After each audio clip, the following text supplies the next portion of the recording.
Hi friends വീട്ടിൽ പോവാം അങ്ങനെയായിട്ട് ഞാൻ ഗുരുജിയുടെ അകത്താകുമ്പോൾ വന്ന് അങ്ങനെ ഇരുന്നായിരുന്നു. ഗുരുജി പറയാൻ തുടങ്ങി, ശരി ഇവിടെ നിന്ന് ശരിയാ. ഗുരുജി എൻ്റെ ഫ്രണ്ട്സിനോട് ഗുരുജി പറഞ്ഞു ഇത് വെച്ച് ശരിയാവില്ല എന്ന് പറഞ്ഞു. ഗുരുജിക്ക് ഒരു പ്ലാൻ വരുന്നു. ശരി ഓക്കെ എന്ന് പറഞ്ഞു.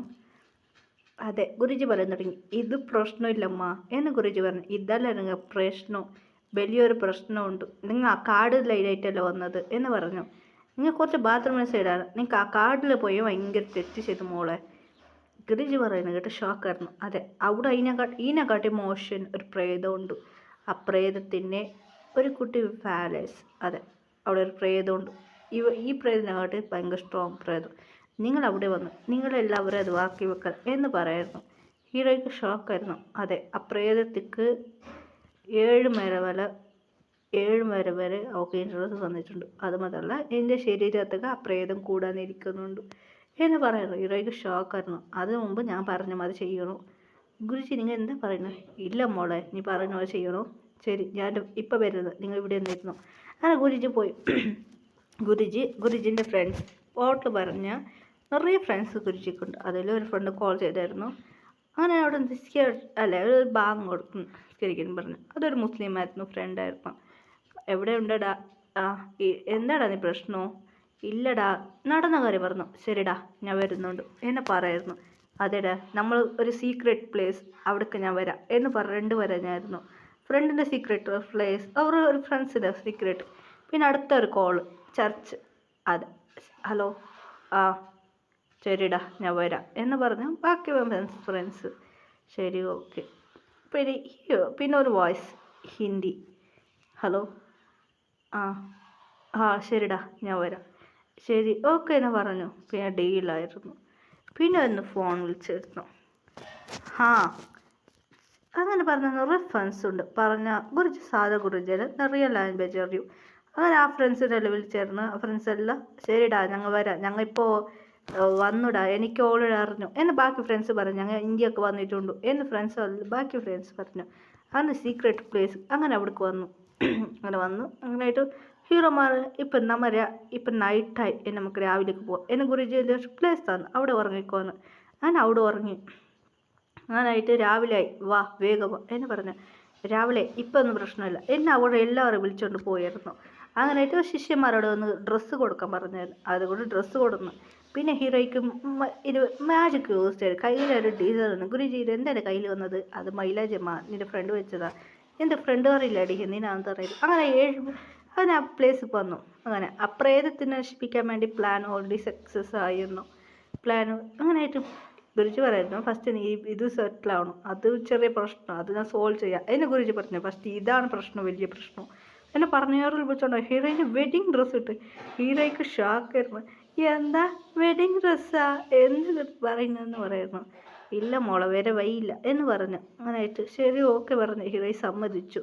അങ്ങനെയായിട്ട് വേറെ വഴിയില്ല, എന്താ ചെയ്യുക. ഹീറോയിൻ്റെ ഉമ്മ ഉണ്ടായിരുന്നു. ഉമ്മക്ക് ഷോക്ക്, എന്താ ഇവിടെ നടക്കുന്നത് എന്ന് ഹീറോയിൻ നടന്നു കയറി. അങ്ങനെയായിട്ട് ഫ്രണ്ട്സ് എല്ലാവരും വന്നായിരുന്നു. ഫസ്റ്റ് ഫ്രണ്ട് വന്നായിരുന്നു. എന്താ അമ്മ എന്താ നിങ്ങൾ?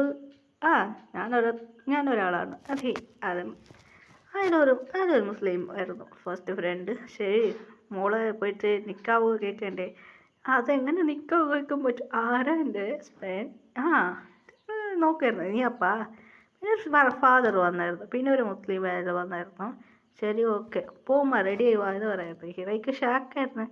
എന്താ ഇവിടെ നടക്കുന്നത്? പിന്നെ 7 ബോയ്സ് ഈ ഡ്രസ്സ് മതി കോട്ട് ഡ്രസ്സിലായിട്ട് അവർ റെഡിയായിരുന്നു. ഹീറോയ്ക്ക് ഒന്നും മനസ്സിലായില്ല. ഫസ്റ്റ് ഉണ്ട് ഷർട്ട്, അതെ ഉണ്ട് ഷർട്ട് ഇടുന്ന ഇങ്ങനത്തെ ഡ്രസ് കോട്ട് ഷർട്ട് ഇട്ടായിരുന്നു. ഹീറോയിനെ റെഡിയാക്കി വന്നായിരുന്നു. അല്ലെ ഹീറോയിനെ എടുത്തിയായിരുന്നു. ഹീറോയ്ക്ക് ഒന്നും മനസ്സിലായില്ല. എന്താടി ഇവിടെ നടക്കുന്നതെന്ന് ഹീറോയ്ക്ക് കേൾക്കായിരുന്നു. അത് കേട്ട ഫ്രണ്ട്സ് അത് മാത്രമല്ല കുട്ടി അപ്പോഴാണ് ചോദിച്ചേനെ, ദീദി എന്താ ഇവിടെ നടക്കുന്നേ?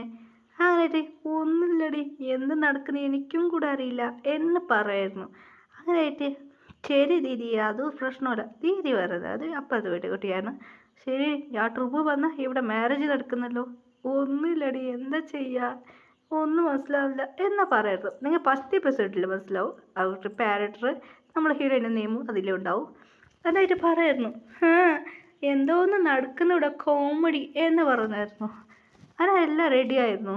അതെ രാവിലെ ആയിരുന്നു. എന്നിട്ട് എല്ലാം റെഡിയാണ്. നൈറ്റാണ് നിങ്ങൾ താമസിക്കുക, രാവിലെയാണ് ഇത് നടക്കാൻ പോകുന്നത് എന്ന് പറയുന്നത്. നൈറ്റ് നല്ല ഉറങ്ങി രാവിലെയും മാരേജ് ഇങ്ങനെ നടക്കും. സൈൻ ഹീറോയ്ക്ക് കാണിച്ച് ഫസ്റ്റ് ജിന്ന് സൈൻ ചെയ്തു.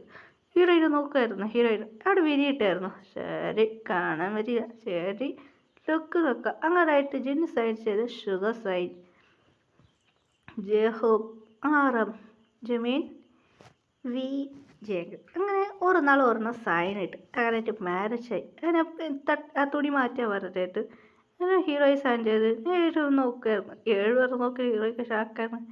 എന്താ ഇത് ലുക്കിൽ എന്നുള്ളത്. ഹീറോയിൻ കൺഫ്യൂസിലായിട്ട് അവർ നോക്കാൻ തുടങ്ങി. അങ്ങനെ 7 പേര് ഹീറോയിനെ കൺഫ്യൂസ് ആകാൻ നോക്കാൻ തുടങ്ങി. വാവ് എന്ന് വായി വളക്കുന്നു. എന്തിനാ ഒരു എന്നെ ഇങ്ങനെ നോക്കുന്നത് എന്നെ ഹീറോയെ കേൾക്കായിരുന്നു. ഫ്രണ്ട് ആ സീനിയറിൻ്റെ കേൾക്കായിരുന്നു. ആ സീനിയർ പറഞ്ഞിട്ടുണ്ടെങ്കിൽ എനിക്കറിയില്ലപ്പാ എന്ന് പറഞ്ഞ് റിയാക്ഷനെ ആ കുട്ടിയുടെ മോന്ന് പറയാം, ഹീറോയിൻ്റെ മോന്ന് പറയാതുണ്ടെങ്കിൽ എന്നാ മോളെ മാരേജ് നടന്നു എനിക്ക് സമാധാനമായി എന്ന് ഹീറോയിൻ്റെ മോ പറയായിരുന്നു. ഹീറോയിൻ മനസ്സിലുള്ളിൽ പറയാൻ തുടങ്ങിയായിരുന്നു. എന്താ മണ്ണിങ്ങനെ പറയുന്നത്, മാരേജ് സമാധാനമായ എന്ത് നീ സമാധാനമായി എന്ന് പറയുന്നത് എന്ന് ഹീറോയിൻ മനസ്സിലുള്ളിൽ കയറി ഇവരെ മാരേജ് കഴിച്ചത് ഇനി എന്ത് സംഭവിക്കും എനിക്കും കൂടെ അറിയില്ല എന്ന് ഹീറോയിൻ്റെ വീട് ചേഞ്ച് ആയിരുന്നു. പാവ നമ്മളെ ഹീറോയിൻ അവരുടെ പാവമായിട്ട് മനസ്സിലുള്ളിരിക്കുകയാണ്. ഇവരെ മാരേജ് കഴിച്ചൊരു കഷ്ടം എനിക്ക് എന്നെ ഹീറോയിൻ മനസ്സിലാക്കുക. ഇല്ല അവർക്ക് ഗേൾ ഫ്രണ്ട് ഉണ്ടെന്ന് കേട്ടിട്ടുണ്ടോ. റൂമറായിട്ട് മാരേജ് ആയിരുന്നു. ഇവനക്ക് മാരേജ് ആയി എന്താ ചെയ്യുന്ന നടക്കൂ എന്നെ ഹീറോയിൻ്റെ വീട് സാഡായിരുന്നു. എന്നെ പറഞ്ഞ് എന്താ ചെയ്യുക എന്നെ പറഞ്ഞ് ഹീറോയിൻ്റെ വീട് ഭയങ്കര സാഡായിരുന്നു. ഞാനായിട്ട് എന്നെ പറയായിരുന്നു. അവരെല്ലാം പറഞ്ഞു ശരി ഓക്കെ മാ എന്താ പ്രശ്നം, ശരി ഇപ്പം എല്ലാം ഒരു മാജിക് യൂസ് ചെയ്തായിരുന്നു. അങ്ങനെയായിട്ട് മാജിക് അകത്ത് അവർ പറയായിരുന്നു നിങ്ങൾ ലൈഫ് സ്റ്റാർട്ട് ചെയ്യണം മണി ആയിട്ട എന്ന് പറയുന്നു. ഹീറോയിൻ ലൈഫ് സ്റ്റാർട്ട് ചെയ്യുന്ന അതെനിക്ക് പറ്റില്ല എന്ന് ഹീറോയിൻ മനസ്സിലാക്കുന്നു. ഇല്ലമ്മ അങ്ങനെ നടന്നില്ല, പ്രശ്നം ജാസ്തിയാവും എന്ന് പറയുന്നു. അവർ ഒറിജിനലാണ്. ഹീറോയിൻ ഷോക്കായിരുന്നു. ഒറിജിനൽ അവർക്ക് ഫസ്റ്റായത് എന്ന് ഹീറോയിനോട് പറഞ്ഞത്. ഇനി എനിക്ക് സ്റ്റാർട്ട് ചെയ്യുമ്മ എന്ന് പറഞ്ഞ് അയാൾ പറഞ്ഞു പോയി. വേറെ വഴിയില്ല എന്ന് പറയുന്നു. ശരി ഓക്കെ എന്ന് ഹീറോയിൻ റൂമിൽ പോകുന്നു. ഹീറോയിനെ ഒരു 7 പേർ കുറു നോക്കാൻ തുടങ്ങി. ഹീറോയ്ക്ക് പേടിയാവാൻ തുടങ്ങിയിരുന്നു.